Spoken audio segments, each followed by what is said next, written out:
Ya, selamat sore.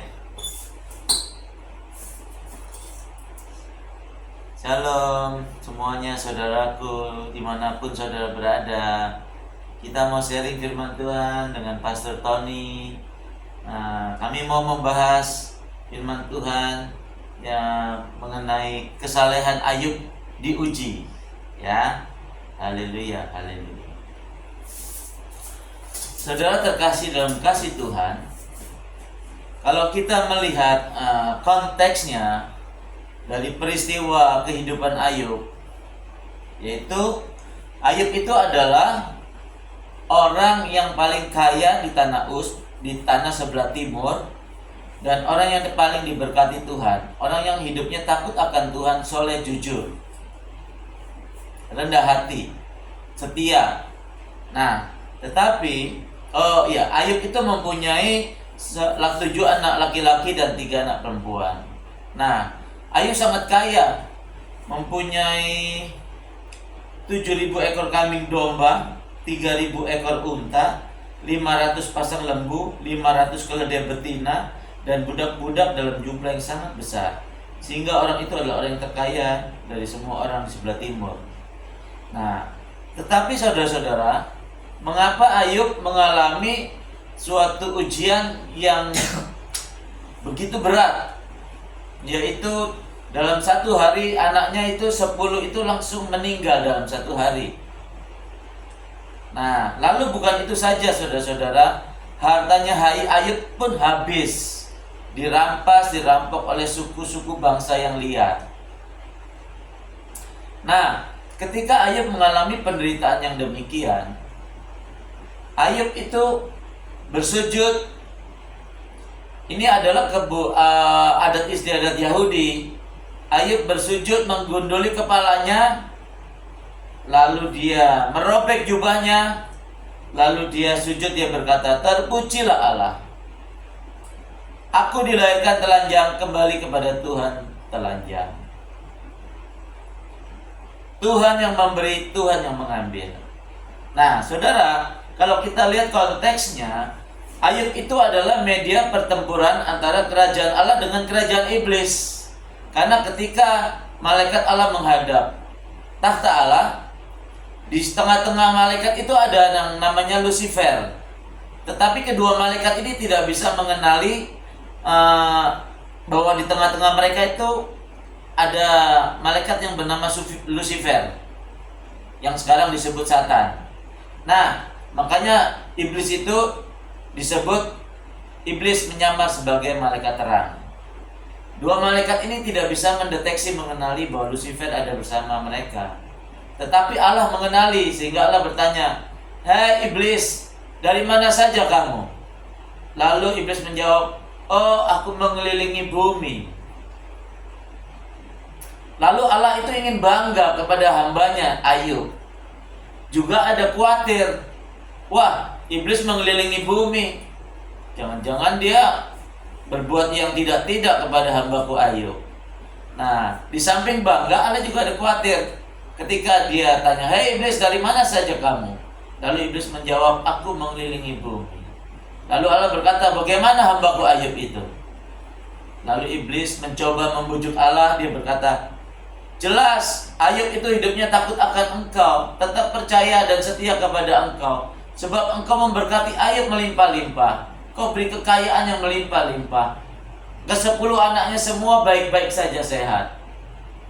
Lalu Allah berkata kepada iblis, "Baik, semuanya itu ada dalam kuasamu, tetapi kamu tidak berhak atas nyawanya Ayub." Lalu iblis turun ke bumi, lalu dia mencobai. Ke-10 anak Ayub mati dalam satu hari. Ada yang ditimpa angin badai, angin topan, ya, kerubuh, ketindisan dengan bangunan-bangunan. Pokoknya singkat cerita 10 anaknya itu mati. Ketika Ayub mendengar hal itu, Ayub sangat sedih dan sangat berduka. Dia masuk ke kamar, lalu dia menggunduli rambutnya, merobek jubahnya, dia sujud, Dia berkata, terpujilah Allah. Aku dilahirkan telanjang, kembali kepadamu telanjang. Tuhan yang memberi, Tuhan yang mengambil. Yang dilakukan Ayub ini sepertinya luar biasa, saudara. Suatu sikap iman terpuji dan yang kokoh dan yang luar biasa. Anaknya 10 sekaligus satu hari mati. Hartanya dirampas oleh suku-suku bangsa liar. Dia sujud, dia bilang terpujilah Allah. Jadi tidak bertentangan dengan firman Tuhan di bagian yang lainnya, yang berkata di 1 Tesalonika 5 ayat berapa itu? Ayat 17 kira-kira. Dia berkata, terpujilah Tuhan. Mengucap syukurlah dalam segala hal. Berdoalah senantiasa. Jadi Ayub pas dia mengucap syukur, terpujilah Allah, dia bilang. Lalu di Yakobus firman Tuhan berkata, saudara-saudaraku, berbahagialah kamu jikalau kamu jatuh dalam berbagai-bagai pencobaan. Karena pencobaan itu yang Tuhan izinkan datang kepadamu untuk melatih ketekunan imanmu, supaya imanmu itu menjadi kokoh, sempurna, sehingga kamu tidak kekurangan segala sesuatunya. Memang apa yang dikatakan Ayub itu tidak bertentangan dengan firman Tuhan di kitab Yakobus, ya. Ketika Ayub anaknya 10 mati, ketika dia hartanya dirampas oleh suku-suku bangsa liar, dia masuk ke kamarnya, dia sujud, dia menggunduli kepalanya, dia robek jubahnya, dia berkata, terpujilah Allah. Allah, aku dilahirkan telanjang, kembali kepadamu telanjang. Tuhan yang memberi, Tuhan yang mengambil. Jadi saudara, ayat 22 berkata, ayat 1 ayat 22, Ayub tidak bersalah dan tidak berdosa dengan bibirnya. Nah, jadi Allah tidak memperhitungkan apa yang dilakukan Ayub itu berdosa. Tetapi Ayub itu tidak menyadari bahwa Ayub dirasuk sama roh yang namanya roh fatalisme. Roh fatalisme itu adalah suatu faham nasib. Sudah takdirku, sudah nasibku. Suatu kebenaran firman Tuhan yang diputar balikan oleh iblis.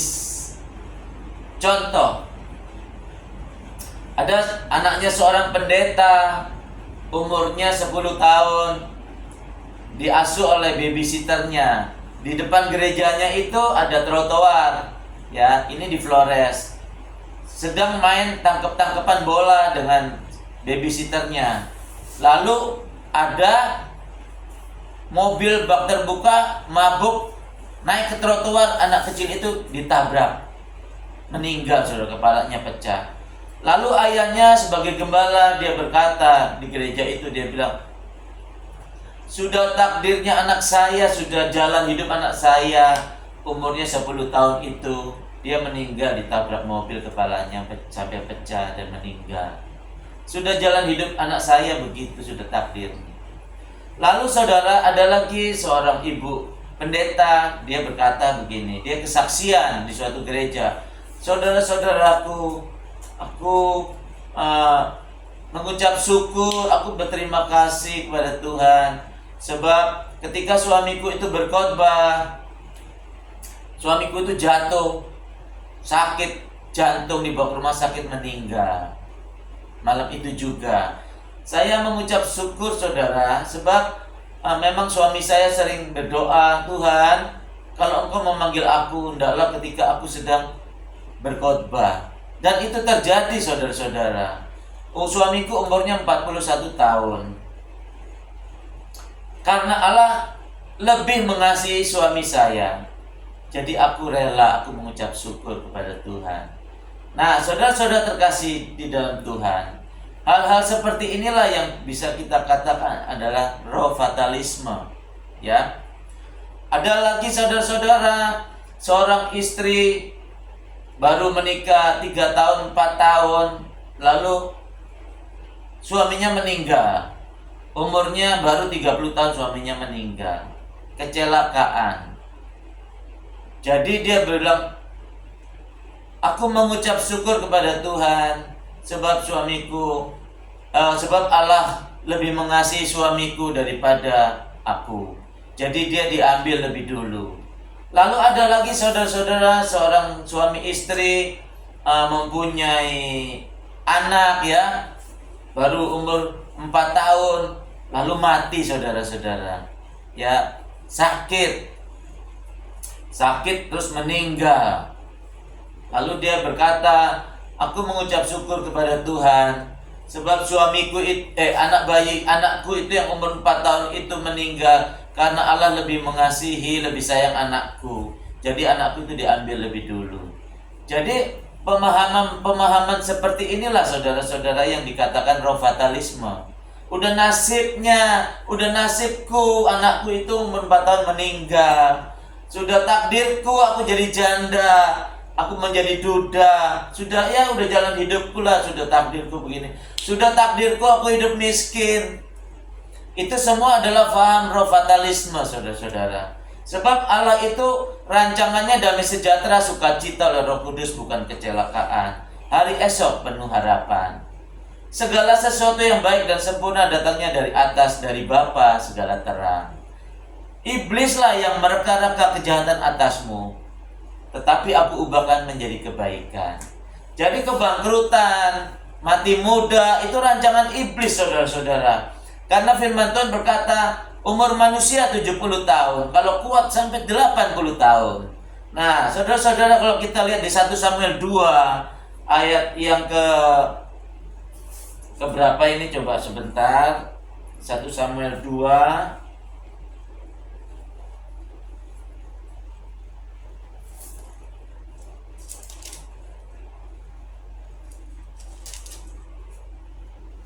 1 Samuel 2 ayat yang ke 29 sampai 32.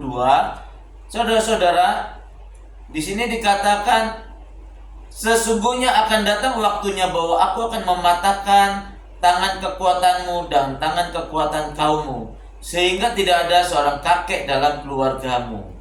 Kisah ini ditulis dalam kisahnya Imam Eli saudara-saudara. Ketika Imam Eli itu membiarkan anak-anaknya mencuri uang dari bait Allah, anak-anaknya berzina dengan perempuan-perempuan penjaga pintu bait Allah. Imam Eli cuma menegur, anakku, janganlah kamu berbuat demikian, sebab banyak orang berbicara tentang kamu. Hanya menegur saja saudara-saudara, tapi tidak ada tindakan tegas. Makanya Tuhan marah. Yang Tuhan mau itu Imam Eli memberhentikan anak-anaknya dari pelayanan karena berbuat zina, mencuri uang bait Allah. Tapi cuma ditegur aja, dibiarkan tetap melayani Tuhan. Tuhan marah. Tuhan bilang, karena engkau lebih mengasihi anak-anakmu, lebih menghargai anak-anakmu, engkau tidak menghargai aku lagi, enggak menghormati aku lagi. Sebenarnya keluargamu akan hidup di hadapanku selama-lamanya. Tetapi sejak sekarang tidaklah demikian, kata firman Tuhan. Jadi Allah murka kepada Imam Eli, makanya Imam Eli anaknya semua mati. Dan dia berkata, tidak ada kakek nenek di kaum keluargamu. Jadi kalau Tuhan murka kepada seorang laki-laki, maka laki-laki itu dari keturunannya semua tidak akan ada kakek nenek. Tetapi kalau Tuhan berkenan kepada laki-laki ini, maka laki-laki ini yang hidup benar, keturunannya akan banyak kakek nenek. Jadi mati muda itu saudara, kutuk saudara.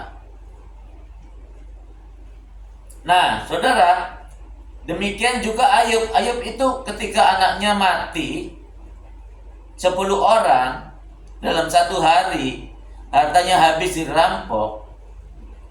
Ya, Ayub itu masuk kamar, dia sujud, merobek jubahnya, menggunduli rambutnya, dia berkata begini, terpujilah Allah. Aku dilahirkan telanjang, kembali kepadamu telanjang. Tuhan yang memberi, Tuhan yang mengambil.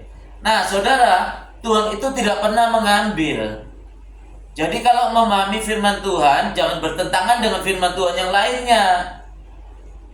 Tuhan kan, lihat, Tuhan berfirman begini, karena begitu besar kasih Allah akan dunia ini, sehingga dia mengaruniakan anaknya yang tunggal, supaya barang siapa yang percaya kepada dia, Yesus Kristus, tidak binasa, melainkan memperoleh hidup yang kekal. Jadi Allah itu memprakarsai memberi, Bapa itu memprakarsai memberi, begitu. Nah, di Ulangan 7 ayat 12-14 firman Tuhan berkata begini. Sudah saya singkat ya, begini bunyinya. Dan akan terjadi karena engkau mendengarkan firman-Ku dan melakukannya dengan setia, hidup menuruti perintah-perintah dan ketetapan-Ku, maka aku Tuhan Allahmu, aku akan memberkati engkau, melindungi engkau, penyakit sampar, penyakit menular, wabah celaka, malapetaka yang dahulu kutimpakan di tanah Mesir, sekali saja tidak akan pernah menjamahmu. Begitu firman Tuhan berkata. Jadi kalau kita hidup benar di hadapan Allah, saudara-saudara, hati kita berkenan di hadapan Allah, maka yang namanya penyakit sampar, penyakit menular, wabah celaka, terus firman Tuhan berkata, dari anak-anakmu laki-laki dan perempuan, bahkan ternakmu tidak ada yang mandul. No. Ya kan? Firman Tuhan berkata, setiap firman-Ku pasti Ku genapi. Setiap perkataanku pasti Ku genapi. Nah, janji-janji Tuhan itu akan digenapi kepada orang-orang percaya yang sungguh-sungguh kepada Allah, yang sikap hatinya berkenan di hadapan Allah. Jadi saudara-saudara, kita sebenarnya itu nggak perlu lagi takut terjamah penyakit menular. Kalau di Mazmur 91 ayat yang 5, 6, 7 lihat. Janganlah kamu takut terhadap penyakit sampar menular yang berjalan di rembang kegelapan malam. Kamu hanya menonton saja. Kita nggak akan ketularan. Itu janji Tuhan. Janji Tuhan akan digenapi kepada orang-orang yang percaya, yang sungguh-sungguh, yang sikap hatinya benar berkenan di hadapan Allah. Sekarang pertanyaannya, mengapa banyak hamba-hamba Tuhan peot, saudara-saudara? Dia sudah melayani Tuhan, walaupun menggembalakan ribuan orang, tapi tragis umur 51 tahun sakit stroke, sakit jantung, meninggal, ya kan? Nah, tetapi kebanyakan dari mereka karena dosa, tetapi tidak semuanya dosa. Ada juga karena mereka itu melanggar hukum-hukum karunia Allah, hukum-hukum alamiah Allah. Contoh, makannya nggak dijaga, makan daging kecap, besok daging kecap, RW. Nah, akhirnya kolesterolnya tinggi, stroke, darah tinggi, ya kan? Begitu saudara. Minum kopi pakai gula, minum jus pakai gula, minum es tebu, es teh manis, susu, nggak dijaga, minum kerating deng, akhirnya gula darahnya tinggi. Nah, itu karena melanggar hukum-hukum alamiah Allah. Males gosok gigi, gusinya bengkak, giginya berlubang, gigi bengkak. Nah, itu karena melanggar hukum-hukum alamiah Allah. Males sabunan, badannya kurapan, panuan. Melanggar hukum-hukum karunia Allah, alamiah Allah. Selingkuh, bohongin istri, berzina dengan perempuan lain, gonta-ganti pasangan, sakit AIDS. Itu karena dosa, saudara. Kalau karena selingkuh, karena berzina. Nah, saudara terkasih dalam kasih Tuhan, Tuhan Yesus mengajarkan orang Israel, hendaklah kamu berdoa demikian. Bapa kami yang ada di surga, dikuduskanlah namamu, datanglah kerajaanmu, jadilah kehendakmu di bumi seperti di surga. Bapa di surga melalui anaknya yang tunggal Yesus Kristus, dia sudah disalib, dia mati menebus dosa kita. Kita bukan orang berdosa lagi, kita menjadi anak-anak Allah, sehingga kita layak hidupnya di bumi seperti di surga. Semua kutuk-kutukmu, penyakitmu sudah selesai kubayar di kayu salib. Aku yang kaya rela jadi miskin supaya kamu menjadi kaya. Jadi orang yang sungguh-sungguh dengan Tuhan akan diberkati, dipelihara Tuhan. Orang yang sungguh-sungguh dengan Tuhan tidak akan terjamah penyakit menular.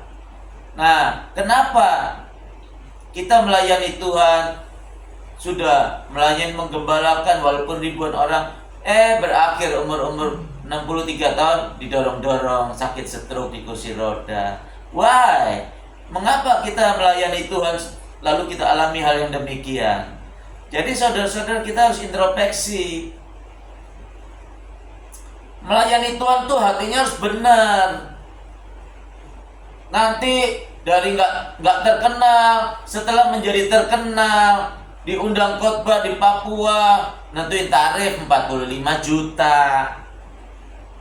Nanti orang disuruh paksa-paksa memberikan persembahan perpuluhan, tulis di rekening sekarang, batas sampai jam 2. Motivasi uang, melayani Tuhan motivasinya uang. Nanti disuruh melayani Tuhan, oh gereja kecil minta maaf ya, jadwalnya aku sudah ada. Tapi kalau gereja besar, saya siap melayani. Karena apa? Berharap PK-nya dapat besar. Makanya nanti Tuhan Yesus bilang, hanyalah engkau si pembuat kejahatan, aku tidak mengenal engkau. Bukankah kamu sudah menerima upahmu ketika kamu di bumi? Tuhan, aku sudah berbuat demi namamu, menumpahkan tangan pada orang sakit menjadi sembuh. Aku mengusir setan-setan demi namamu. Tuhan Yesus bilang, aku tidak kenal engkau. Kenapa udah jadi sombong? Melayani Tuhan motivasi supaya terkenal. Melayani Tuhan supaya dapat PK. Jadi orang-orang kalau melayani Tuhan tanya PK-nya berapa. Itu bukan hamba Tuhan, itu bukan sahabat Allah. Itu orang yang bocengli, itu orang yang tidak tahu berterima kasih. Dosanya udah ditebus. Iya kan? Udah dikasih kesehatan, punya istri yang cantik, mereka bisa hidup bahagia, bercinta bahagia, punya anak cantik, punya anak ganteng, kebutuhannya dicukupkan. Masa disuruh bacain surat Tuhan khotbah di Papua nentuin tarif? Itu mah bocengli, nggak tahu diri. Iya kan? Nah, jadi saudara-saudara, kalau kita punya sikap hati yang benar, disuruh Tuhan diundang khotbah ke sana, disuruh menyampaikan firman Tuhan ke kota, ke Papua atau ke Batam atau kemanapun, mau dikasih PK 100.000, puji Tuhan. Mau dikasih PK 100 juta, puji Tuhan. Mau nggak dikasih PK, puji Tuhan. Hatinya harus bersih melayani Tuhan. Nggak boleh motivasi uang, nggak boleh motivasi supaya terkenal, nggak boleh. Hatinya harus tulus melayani sang raja di atas segala raja, melayani bos segala bos. Iya kan? Dia sudah jadikan kita anak-anak Allah, hidupnya di bumi seperti di surga. Di surga tidak ada ratap tangis dan gertak gigi, nggak ada kekurangan, nggak ada sakit penyakit di surga. Lalu begini doa Bapa kami, berikanlah kepada kami makanan kami secukupnya, dan ampunilah segala kesalahan kami seperti kami juga mengampuni orang yang bersalah kepada kami. Dan janganlah membawa kami dalam pencobaan, tetapi lepaskanlah kami dari yang jahat. Sebab Engkau yang punya kuasa, kemuliaan, kerajaan dulu, sekarang, sampai selama-lamanya. Ingat, bebaskanlah kami dari yang jahat, jauhkanlah kami dari segala pencobaan. Jadi saudara-saudara, ketika kita mengalami suatu pencobaan yang Tuhan izinkan datang kepada kita, jangan lupa kita berdoa, Tuhan jauhkan kami dari pencobaan, jauhkan dari yang jahat. Kita harus berseru-seru minta supaya segera itu dijauhkan dari kehidupan kita. Suatu khotbah yang salah kalau dia bilang saudara-saudara mau mengalami mujizat. Makanya kalau ada masalah, ada pencobaan, jangan ditengking-tengking, jangan diusir-usir. Nah, itu khotbah yang menyesatkan, saudara. Bertentangan dengan doa Bapa kami yang Tuhan Yesus ajarkan, jauhkanlah kami dari yang jahat, bebaskanlah kami dari segala pencobaan. Betul nggak? Gitu loh. Jadi kalau mengajarkan kebenaran, mengajarkan firman Tuhan kepada jemaat Tuhan, jangan sampai menyesatkan, jangan sampai bertentangan firman Tuhan yang satu dengan yang satu, bertabrakan, bertentangan. Tuhan kita bukan Tuhan yang kacau balau, Tuhan kita bukan Tuhan yang bodoh, Tuhan yang hebat. Dari Kejadian sampai Wahyu firman-Nya itu nopang-menopang, saling menopang menuju kesempurnaan. Tidak ada yang bertentangan. Nah, jadi saudara-saudara, Kembali ke Ayub. Ketika Ayub mengalami anaknya 10 mati, hartanya habis dirampas oleh suku-suku yang liar itu, dia sujud, dia botaki kepalanya, robek jubahnya, dia bilang, terpujilah Allah. Tuhan yang memberi, Tuhan yang mengambil. Tuhan tidak pernah mengambil, Tuhan selalu memprakarsai, memberi. Lalu ketika istrinya bilang gini, masih bertekunkah engkau dengan Allahmu? Itu Ayub 2 ayat yang 9-10 ya. Istrinya bilang gini, masih bertekunkah engkau dengan Allahmu itu? Kutukilah Allahmu itu, matilah kamu. Gitu. Lalu Ayub marah, dia bilang, hei kamu seperti perempuan gila. Apakah kita mau menerima yang baik dari Allah, sedangkan yang buruk tidak mau? Dari semuanya itu Ayub tidak berdosa dengan bibirnya. Lihat, Tuhan tidak berhitungkan Ayub itu bersalah.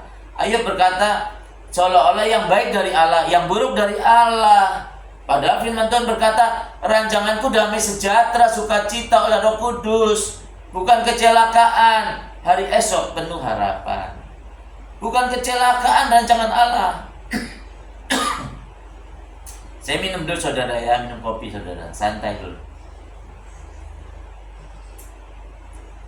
Nah, rancangan Allah itu tidak begini menciptakan manusia. Dia berfirman, beranak cuculah, penuhilah bumi. Enggak terus merancangkan sakit penyakit, enggak. Adam dan Hawa dan manusia ini ingin keturunannya itu keturunan yang mengasihi Allah, hidup setia kepada Allah, menjadi keluarga Allah, diberkati Tuhan, sehat, damai sejahtera, sukacita, begitu.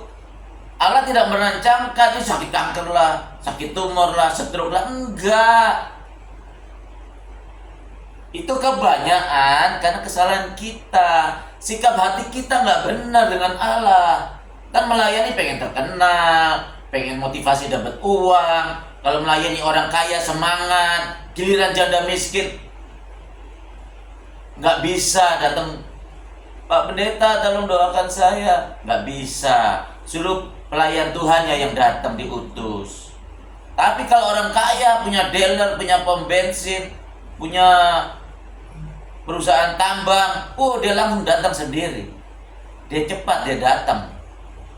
Kasih amplop, kasih diberkati, cek, suruh isi sendiri, iya kan?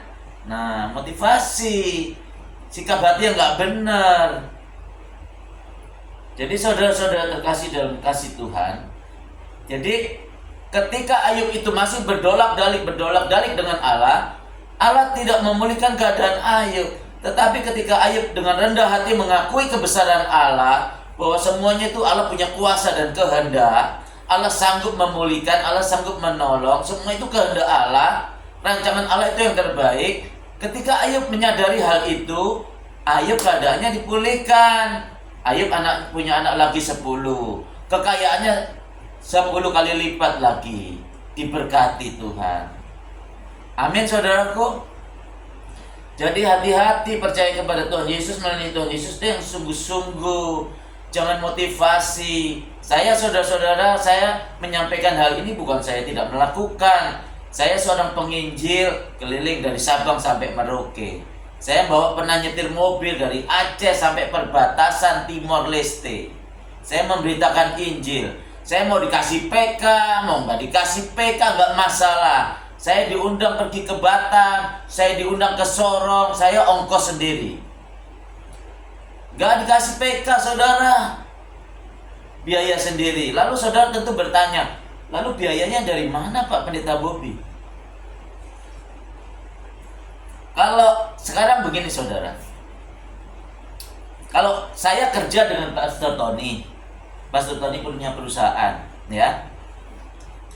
Misalnya Pastor Tony ini bukan pastor, seorang pengusaha. Saya bukan pastor juga, saya kerja di Pak Tony. Pak Bobby, tolong pergi ke Surabaya atau ke Kalimantan, sampaikan proposal perusahaan kita, penawaran kita ke perusahaan tambang yang ada di Kalimantan. Nama perusahaannya PT Timah Sukses. Ini ongkos pesawatnya Pak Bobi, ini uang hotel, uang makan. Dan ada satu amplop lagi, ini untuk keluarga Pak Bobi. Nah, kalau Bapak yang bos yang di bumi, yang firman Tuhan berkata yang jahat, yang terbatas, tahu etika atau aturan mainnya, aku dikasih ongkos, uang hotel, makan, minum, dikasih uang buat kehidupan istri anak-anakku. Betapa tahunya lagi bos di atas segala bos. Dia berkata, bumi aku punya, umur panjang di tangan kananku, emas perak di tangan kiriku. Jadi kalau bos di atas segala bos, perintahkan saya Pastor Bobi pergi ke Sorong khotbah. Siap. Saya nggak akan, tidak, aku nggak bisa, aku nggak mau. PK-nya kecil, nggak ada PK-nya. Saya nggak begitu. Saya pergi. Disuruh khotbah di mana aja saya pergi, saudara-saudara, tanpa PK, semua ongkos sendiri. Nah, pertanyaannya biayanya dari mana, Pastor Bobi? Kalau bos di atas segala bos perintahkan saya untuk berkhotbah ke Sorong, ke Papua, ke Batam, ke Kalimantan, pasti bos di atas segala bos itu menyediakan transportnya, biaya-biaya hotel, makan dan minum, kehidupan, biaya-biaya hidup istri saya, anak-anak, pasti dia sediakan. Kecil itu buat Tuhan. Terbukti sampai hari ini nggak pernah, nggak ada ongkosnya, nggak ada biayanya. Istri anak-anakku terlentar, nggak pernah. Dia Allah yang tidak pernah berdusta. Janjinya seperti fajar di pagi hari yang tidak pernah terlambat bersinar. Dia memberkati aku, istri anak-anakku diberkati. Aku diurapi Tuhan. Saya pernah, saudara-saudara, adik iparku sakit di lidahnya ini, benjolan. Sudah diperiksa oleh 2 profesor, ya, karena akarnya seperti kembang kol, katanya itu kanker ganas. Dan ada teman satu lagi pendeta, adik iparku tuh pendeta. Kita punya teman pendeta juga di GPI, ya, GPI Cinere. Dia ada benjolan di lidahnya sama, akarnya seperti kembang kol. Kanker ganas, dioperasi, diputus lidahnya. Gak sampai satu tahun, kankernya menjalar sampai ke seluruh tenggorokannya sehingga mati. Wajar adik iparku itu takut. Lalu minta tolong doakan saya. Pastor Pak Bobi tolong doakan. Oh iya, besok aku khotbah, aku doain. Ketika saya sedang berkhotbah di gereja GBI Empang 3, lalu ada sesuatu yang ditaruh Tuhan perkataan di hati saya, di pikiran saya, di dalam jiwa saya. Lalu saya katakan, benjolan yang ada di lidahnya Pastor Andi, aku katakan itu bukan kanker ganas, itu benjolan biasa. Kalau ternyata kanker ganas, aku bayar dengan nyawaku. Aku gantikan nanti dia di neraka. Begitu, saudara, ya. Jadi perkataan ini bukan perkataan sombong. Kalau si pengkritik bilang, Pak Bobi ngomong-ngomong gantikan di neraka, si pengkritik itu si pengkritik. Apa yang saya katakan ini dari Roh Kudus. Lalu dia periksa, adik ipar saya periksa lagi ke profesor ketiga. Dinyatakan kanker ganas, tapi ketika saya katakan bukan kanker ganas. Kalau kanker ganas saya bayar dengan nyawa saya. Saya gantikan penyakitnya nanti Pak Andi. Saya gantikan Pak Andi di neraka. 2 minggu kemudian, saudara-saudara, Ibu Memi dan Pak Andi ambil hasil dari rumah sakit profesor yang ketiga. Hasilnya, saudara-saudara, hanya kutil biasa. Terjadi, saudara-saudara. Saya pernah juga katakan di Papua, seorang ibu sakit malaria tropika plasma B, 3 hari tidak sadarkan diri. Katanya dokter kalau hari keempat sadar menjadi gila. Tanya dokter. Virus malaria tropika plasma B itu ganas, saudara. Kalau manusia kena itu, penyakit itu, 3 hari tidak sadarkan diri, hari keempat itu gila. Kalau dia sadar, dia jadi gila. Kalau nggak sadar, mati. Saya bicara sama Pastor Felix, istri Pak Pastor Felix bawa gereja. Lalu ketika saya sedang berkhotbah, saudara-saudara, ada seorang ibu pakai mantel double dua. Gini saudara-saudara, posisi nggak tahu sadar atau tidak dia begini, ditopang kiri kanannya dipegangi. Lalu saya berdoa, saya katakan dalam nama Yesus, besok hari Senin periksa istrinya Pendeta Felix ini, periksa ke rumah sakit. Aku katakan tidak ada virus malaria tropika plasma B di dalam darahnya. Kalau ada, ambil darahnya, masukkan dalam tubuh saya. Nah, saudara terkasih dalam kasih Tuhan, hari Senin Pastor Felix telepon saya, Gereja Pantekosta Tabernakel di Papua, di Jayapura. Pak Pendeta Bobby bisa datang ke rumah kah? Saya takut saudara. Aduh, wah, saya takut malu. Kalau nggak terjadi bagaimana? Pastor Bobby tolong datang. Saya tanya, Pastor Ferry, kira-kira ini masalah apa? Bolehkah saya tahu? Pokoknya penting Pastor Bobby tolong datang. Tolong bisa datang segera. Lalu saya tutup telepon, saya berdoa sama Tuhan. Tuhan, beritahukan kepadaku masalah apa ini Tuhan. Jadi kalau memang ternyata masih ada virus malarianya, saya lebih baik saya tidak datang, saya malu. Tapi Tuhan berbicara, datanglah, pergilah. Saya datang saudara-saudara ke rumahnya. Dan ketika saya datang, di depan rumah dia, suami istri ini sudah berlutut, mau bawa minyak zaitun. Pastor Bobby tolong doakan kami dengan minyak ini, urapi kami. Saya urapi saudara, saya tumpahin itu minyak. Saya doain, mereka berdua goncang, menangis. Saya tidak goncang, enggak. Saya rindu pengen goncang juga, tapi enggak goncang. Mereka suami istri itu goncang. Setelah selesai kira-kira itu proses 10 menit, lalu saya diajak masuk, duduk di depan rumahnya. Ada minuman kopi. Dia tahu saya suka minum kopi. Saya minum kopi, ada pisang goreng. Kita ngobrol-ngobrol. Setelah itu dia keluarkan surat ada map dibuka ya.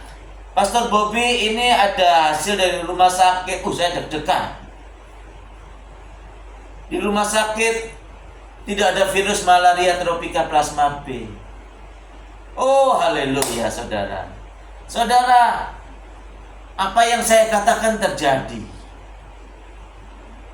Kalau kita punya sikap hati benar melayani Tuhan, kita tidak sombong, nggak ingin dipuji, nggak motivasi uang, rendah hati, setia dengan Tuhan. Aku komitmen sebelum tidur menyembah Tuhan, bangun tidur menyembah Tuhan, setiap pagi baca Alkitab, nggak pernah bolos. Aku bilang, Tuhan, kalau aku bolos sekali Tuhan, bunuh aku Tuhan, buat aku sakit jantung, nggak sempat lihat sinar matahari di pagi hari. Saya bersumpah kepada Tuhan seperti itu, saya bernasar.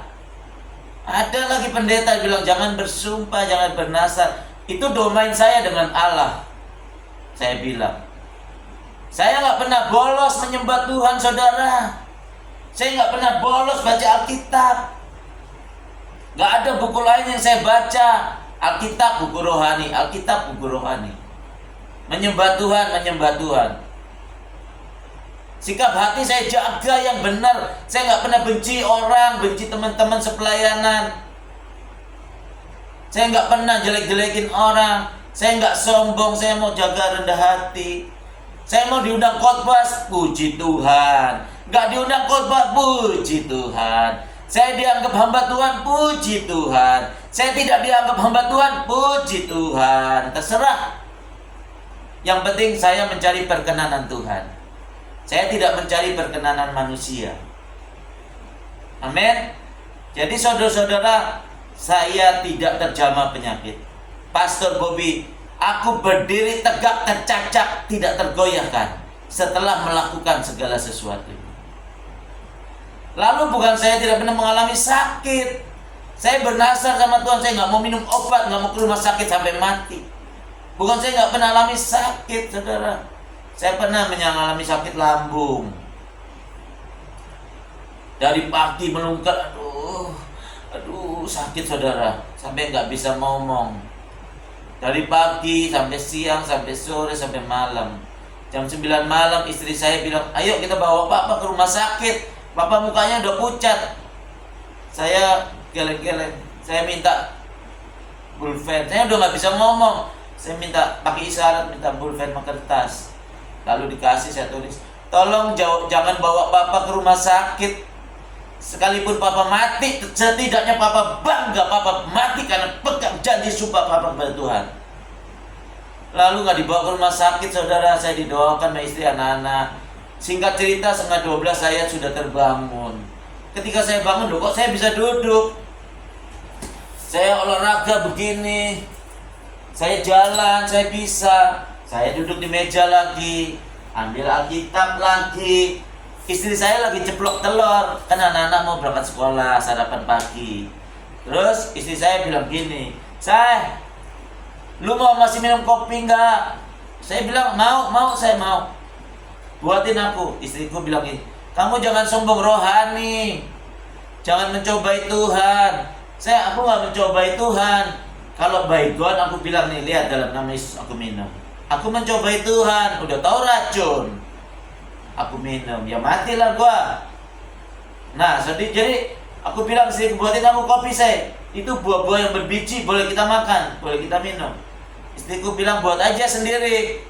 Lalu aku berdiri, beranjak, aku bikin kopi sendiri. Kopi panas, aku suka minum kopi-kopi yang panas, saudara. Masih ada asapnya. Jadi saya punya pengertian begini, kalau Pastor Tony main ke rumah saya, Pastor Tony minum kopi atau teh? Oh kopi, saya buatin kopi. Lalu setelah dia minum kopi, saya kasih pisang goreng atau ubi, kita ngobrol-ngobrol.